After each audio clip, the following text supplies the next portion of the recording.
नमस्कार दोस्तों। आप देख रहे हैं यूट्यूब चैनल द वैदिक सनातनी और मैं आशीष शर्मा हूँ। दोस्तों, आज जिस टॉपिक पे आपसे बात करनी है वो एक ऐसी रानी पे है जिनको एक नाम और दिया गया था उनके नाम के अलावा। ये रानी थी गढ़वाल की रानी कर्णावती, और इनको नाग काटी रानी भी कहा गया था। दोस्तों, हमने अपनी लाइफ में एक से एक राजा और एक से एक राजा की बहादुरी की कहानी सुनी हुई है, लेकिन आज इनकी कहानी सुनने के बाद आप खुद से एक सवाल ज़रूर करेंगे कि आपको इनका नाम आज से पहले पता कैसे नहीं था। इनके बारे में बात करने से पहले दोस्तों बात कर लेते हैं स्पोर्ट्समैन स्पिरिट की। आज की डेट में दोस्तों हर चीज़ में, स्पोर्ट्स में, पॉलिटिक्स में या कहीं भी, हर चीज़ में लोग बोलते हैं कि स्पोर्ट्समैन स्पिरिट होनी चाहिए। जीतने का या हारने का जज्बा होना चाहिए। ये एग्जाम्पल्स हमको उस ज़माने से हमारे कल्चर में मिलते हैं जिस ज़माने में यहाँ पे राजा हुआ करते थे। जब एक राजा दूसरे राज्य पे अटैक किया करता था तो उस राज्य को हराने के बाद उस राजा को मार दिया नहीं करता था। वो उसको या तो अपने साथ मिला लिया करता था या उसको छोड़ दिया करता था। पर ऐसे एग्जाम्पल्स हमको इंडिया से बाहर देखने को नहीं मिलते थे। तो दोस्तों, अब बात करते हैं रानी कर्णावती पे। दोस्तों, ये बात है 1638 की, जब इनके हस्बैंड की डेथ हो चुकी थी जो थे महिपाल सिंह जी, और रानी कर्णावती गढ़वाल को देख रही थी। अपनी इंटेलिजेंस से ये अपने एरिया में इंफ्रास्ट्रक्चर का बहुत ध्यान रखती थी। तो इंफ्रास्ट्रक्चर के लिए इन्होंने एक तो वहाँ पे राजपुरा कैनाल के नाम से कैनाल बनाया, जो अपने एरिया का सबसे पहला कैनाल था। इन्होंने एक वहाँ पे कर्णापुर विलेज बनाया, जो बहुत ही खूबसूरत विलेज था। तो जहाँ तक बात थी एरिया को संभालने की या एरिया में इंफ्रास्ट्रक्चरल ग्रोथ करने की, तो वो ये रानी बहुत अच्छे से कर रही थी। लेकिन उसी ज़माने में उसी टाइम पे शाहजहाँ अपना एरिया बढ़ा रहा था नॉर्दर्न इंडिया में।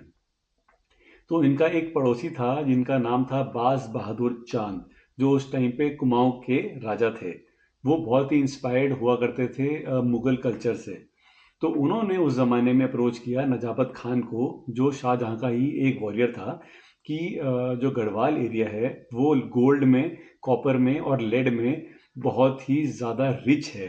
तो आप प्लीज़ यहाँ पे अटैक करें और हम आपकी यहाँ से मदद करेंगे।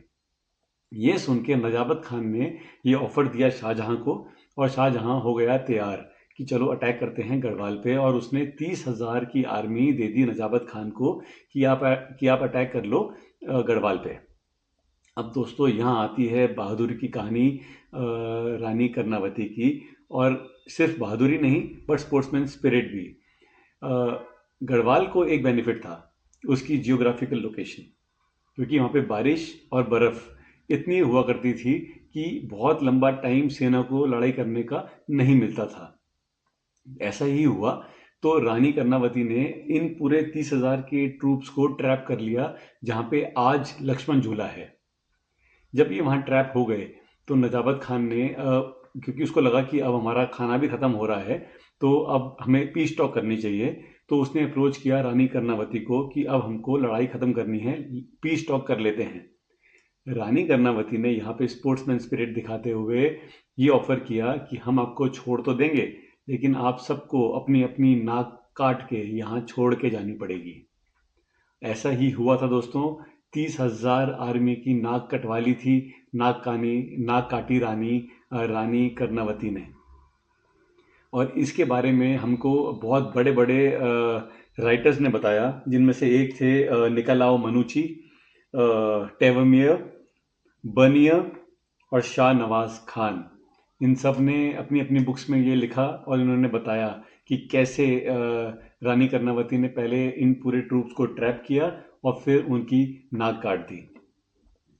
यहाँ पे वो जीत गई थी, लेकिन उन्होंने अपनी स्पोर्ट्समैन स्पिरिट दिखाई और उन सबको जिंदा वापस जाने दिया। लेकिन ये सुनने के बाद शाहजहाँ की ईगो हर्ट हो गई थी दोस्तों।